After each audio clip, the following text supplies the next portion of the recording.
I just want to cover the third of the challenges and technique areas, and this is around innovation.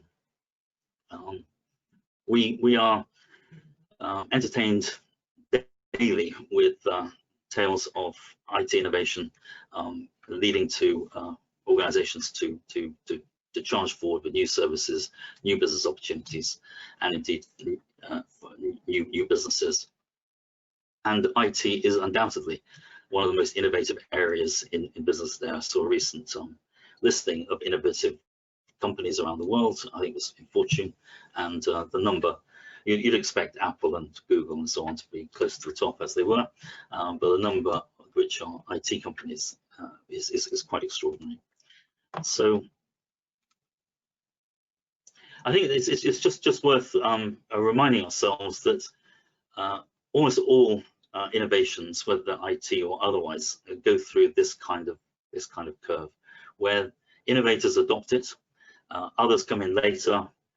There's a majority who come in a bit after them, and then there are the late majority and laggards coming in much later. And in IT, as in all things, the right time to come in can be different for different organizations and for different technologies. So if a technology is critical to the operations of an organization, then it is worth oftentimes innovating earlier than if it is of less importance to the organization, when we can allow others to experience the bleeding edge of innovation and then come in and as an early adopter, or maybe even as an early majority with the early majority. But that kind of is meant to highlight that timing in innovation is quite critical.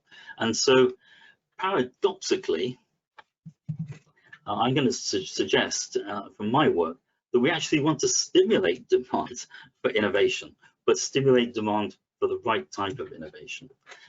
Just as a quick aside, I showed you the document from the Leo project that kicked off the Leo computer, kicked off the information age. But 6 months earlier, it's interesting to just note that they had run another pilot using under the title of electronic computer, and they had used a very different approach. No, they had not used a long-term 5-year plan.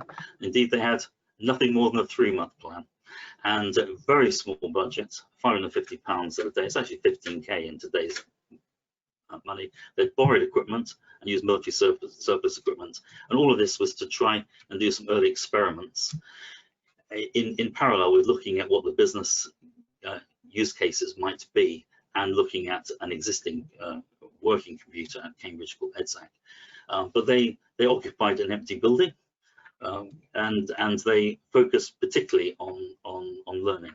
And so this is very typical of how innovation needs to be handled. Large bets don't typically need to be placed if you are entering the innovation early. If you're in catch-up, then you can end up in a different position. But early innovations that are important can be approached in this kind of way to good effect.